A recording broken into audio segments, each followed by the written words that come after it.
Yeah, so so they left the podcast and they came back, and he finally, yeah, this episode he fired them.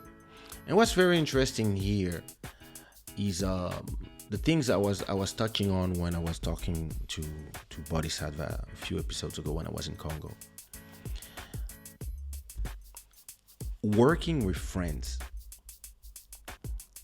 is complicated because people don't talk about the business in the beginning, because in the beginning you kind of just doing your thing. When the thing becomes a multi-million dollar business, all of a sudden people want to have paternity, people want to have this, that. And I mean, I'm not in the know, but like I told you about my history with my dancers and problems I had with artists, a lot of time the person who's the visionary, the person who has the master plan and who's misunderstood, some people will ride along because it's the homies, and yeah, they help you build something, but it is still your thing. And then they see themselves as co-owners when you are the one paying them. And when I had my label, like this beat, when I was hey Sev, when I was doing when I had I still have my label, but when I had an artist signed to my label, I did everything to make people never feel like I was their boss, or if I was the owner of their music, or if I was the one who calls the shot, the one who decides who does what, how, etc. I was really trying to give everybody a sense of freedom, a sense of, hey, listen, this is our music. Everything we're doing here, we are doing it together, and this is this is not sushiraw is not it's not a label, it's not work, it's a family, etc., etc., etc. It's something that I really tried to give to the artists. I really wanted this to be a place of we create something together, and we'll pay for the music videos, we'll pay for the studio, we'll pay for the beats, I'll do everything. I will take, and this is your life work, this is your mission, this is your vision that you have been thinking about for so much time. And then once you arrive there and you create those things, that's when people, salut, hello, immigration and entrepreneuriat. Hey, this is when you are building your business, and because you have been making people think that they are more than your employees or people that you sign and that you pay and that you invest in, because you make them think like that it's a big family, they start feeling entitled and they start acting away. And it's really something that I felt at a point with most of the artists that I work with, when I had to take decisions that it was not artistic decisions, because I really always gave artists a lot of room to express themselves and to to be themselves. I tried to create different universes inside of the sounds that I was doing for them. But I really was trying to make people understand that, yeah, this is sushiraw. This is our family. This is our music. This is and this is all the artists, and everybody is hitting different parts of the market. So we had the Cap Virgin rapper, you had the, and I'm in Europe. And at this point, once you arrive to this point where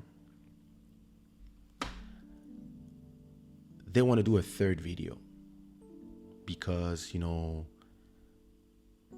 the shows are going down, they're not selling a lot of shows anymore, whatever. The album came out like a year ago, a year and a half ago, and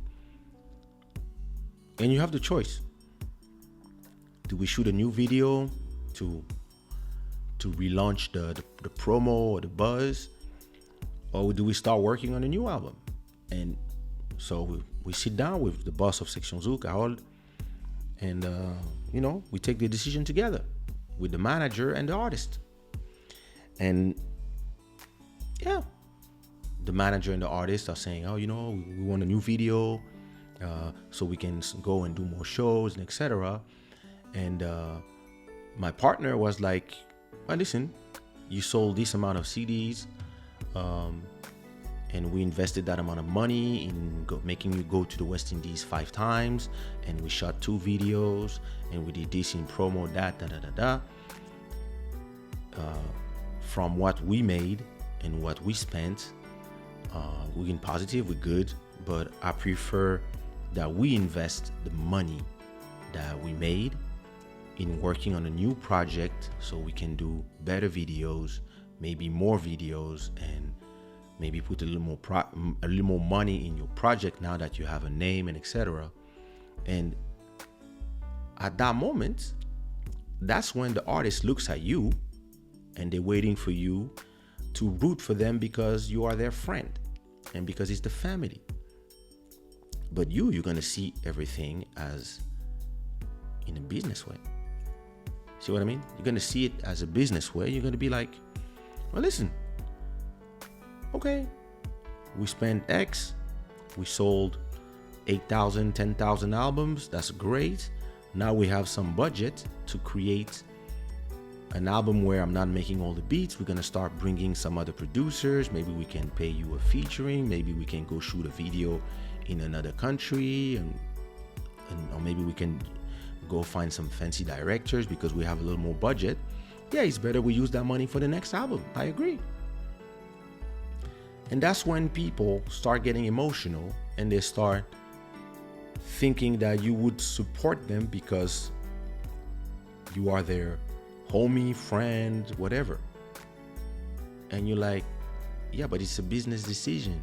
It's a business decision with our money that we invest in you. It has nothing to do with personal relationships. But that's people, that's when people start acting out, and that's when the hyenas arrive from everywhere, and they start saying, Kaysha this, Kaysha that, I would have done this, we would have shot a video, blah, blah, blah, blah, blah. But it's not their money. And then 80% of the time, when artists are frustrated, they will follow anybody who tell them anything, and they promise anybody who promised them any kind of bullshit. They just go.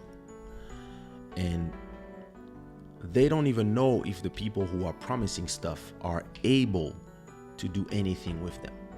All they know is that they're going. And yeah, that's what happened with 80% of the artists. They just went. Sometimes they go to your pretended friends who are competing with you, and they just go there, and then they stay there for a year, then they get robbed, they get fucked, and then they want to come back, and you're like, wait, what? And that's when you start realizing that when you do business with people, you have to treat it like a business, and you have to be able to get out of your friendship to talk business and talk numbers, and not be scared to talk numbers. I used to be so scared of talking numbers that, listen, I knew exactly how much was the cost of my show, how the contract. I could write my contract myself, because after 3 years, when you do 2-3 shows per year, after 2-3 years, you already did like 300 shows. So you've seen so many contracts that you know exactly all the points that need to be in the contract. But at that time, I was scared.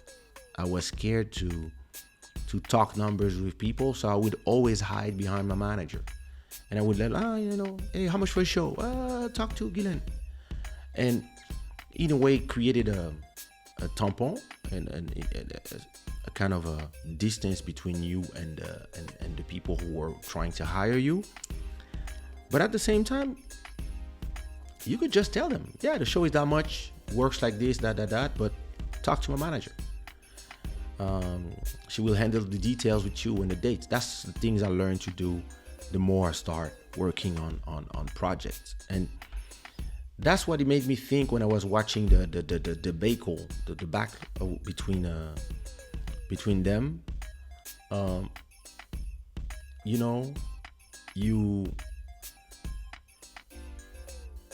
When you work with friends or your partner, things have to be super clear.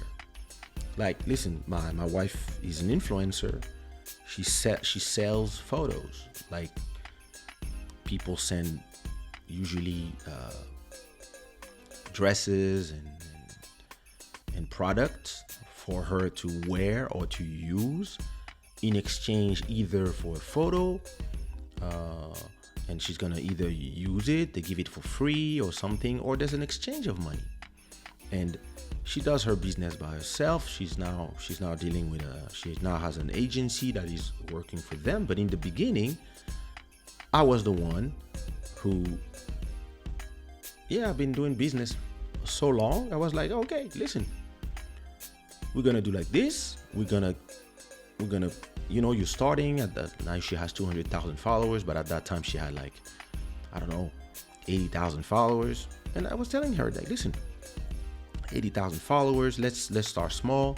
Let's sell, one photo for fake numbers, but let's sell one photo for 200, or a pack of photos, 3 photos for 500, and then we find something, photos plus YouTube video when you review the product, you do a haul for that much, etc. Like, let's find, let's say numbers that and let's see, And once we decide the table of prices for her business, and we design a little plaque for people to send to potential clients, or for people who ask how does she work, and I told her, okay, so here's how I work. I take 20% of the money you make when he comes from me. If I find people and I deal for you, I'm gonna take 20% management fee. And she was like, why? You my husband. I was like, because it's business. And I told you the story before. I did a business. I did a party when my mother had a club back in Congo. She in our commercial space that we have in the city center, at a point she had a nightclub there. And me and my sister, we did a party. And at the end of the party, we made $6,000. So we were happy. We thought we would have, $3,000 each. And then my mom came and she said, security is that much, barman is that much, this is that much, that is that much. The club is X plus, so end of the deal, you made 4,000. because it's my club. I take 50,000. I take 50%, so that's 2,000. There's 2,000 left. So my son, 1,000 for you. Your sister, 1,000 for you. And we were like, but mom, like, and she was like, what? Business, my son. That's my club. You use my club, yeah. Yeah, but I'm your son. She was like, there's no family in business, my son. That's the best lesson she ever gave me. Because yeah, we are doing business. You come to do business in my club. Yeah, I have charges to pay. They're not gonna pay by themselves. Yeah, I know it's my club, but still, you have to pay the people. So yeah, I'm taking it from your money. And because you're using my club, yeah, I'm taking 50%. I could take 100% and just give you 400 from bringing some people. Congratulations, you did your party, but yeah, this is life, my son. That's how it works. And yeah, until today, like, my mom takes care of my crops, my crops of corn in Congo. And listen, I have two hectares of land. She probably has 200. And if I come to her and say, hey mom, like, how much do I make from my thing? She's gonna tell me, you make this minus that. And if I tell her, yeah, but listen, I only have 2 and you have 200, you own those mountains, you own the fucking land, I own just a little bit in it. And she's gonna be like, yeah, but I'm still doing all the work, so I'm taking my cut. That's how my mom works. She's a businesswoman. And thank God that she's like that, because I learned so much, and I learned to also work with like that with artists before, like before doing remixes with people, explain them all the rules before working with people, beats. Or if I take your beats, or if I call you to write a song somewhere in a big project, I'm gonna tell you I'm taking publishing. But I'm not gonna tell you after the fact. I'm gonna tell you before. And I believe that what happened in that thing is that because they're left, they were in the friendship thing, they didn't really care. On both sides, everybody feel like, how could you do this to me? When you have the vision, you know exactly where you want to go. And most of the times your friends, they're just riding along. And of course you have to compensate them. But when they start thinking that the problem is when they start thinking that you could not do it without them. You're wrong. You don't have the vision. I have the vision. It's not that I built this, but I built it with you. But if you were not there, I could have built this with anybody else. And people, because they are emotional, it's hard for them to hear stuff like that.